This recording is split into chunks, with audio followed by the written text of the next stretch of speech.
اسباب کی دنیا بہت منفرد ہے۔ سال 1908 میں اوسولین نے گھر گھر چائے کی پتی کپڑے کی چھوٹی چھوٹی تھیلیوں میں بطور سیمپل دی، اس امید پر کہ لوگ میری چائے چیک کر کے آرڈر دیں گے۔ اکثریت کو سمجھ ہی نہیں آئی۔ تھیلی اتنی چھوٹی تھی کہ انہوں نے اس تھیلی کو ہی گرم پانی میں ڈبو کر چیک کر لیا، اور اگلے دن اوسولین کے پاس ان جادوئی تھیلیوں کے بے شمار آرڈر آ گئے۔ ٹی بیگ کا دور شروع ہو گیا۔ انسانی سائنس اور طاقت کا کمال آج کل ایٹمی صلاحیت ہے۔ اس صلاحیت کو ٹھنڈا رکھنے کے لیے پانی استعمال ہوتا ہے۔ سال 2013 ایک گرم سال تھا۔ سمندر میں جیلی فش کی تعداد بڑھ گئی۔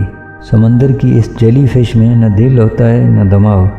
گاڑھے لعاب کی طرح کی اس مچھلی کی عمر بھی بہت مختصر ہوتی ہے، لیکن ان کی وجہ سے ایٹمی بجلی گھروں کے فلٹر چوک ہونے لگے اور پلانٹ بند کر دیے گئے۔ اسباب کی اس دنیا میں تھوک نما ایک مچھلی ہماری شاہکار سائنسی طاقت کو بند کرا دیتی ہے، اور کسی کے لیے چٹکی بھر چائے کی تھیلی کامیابی کا بہانہ بن جاتی ہے۔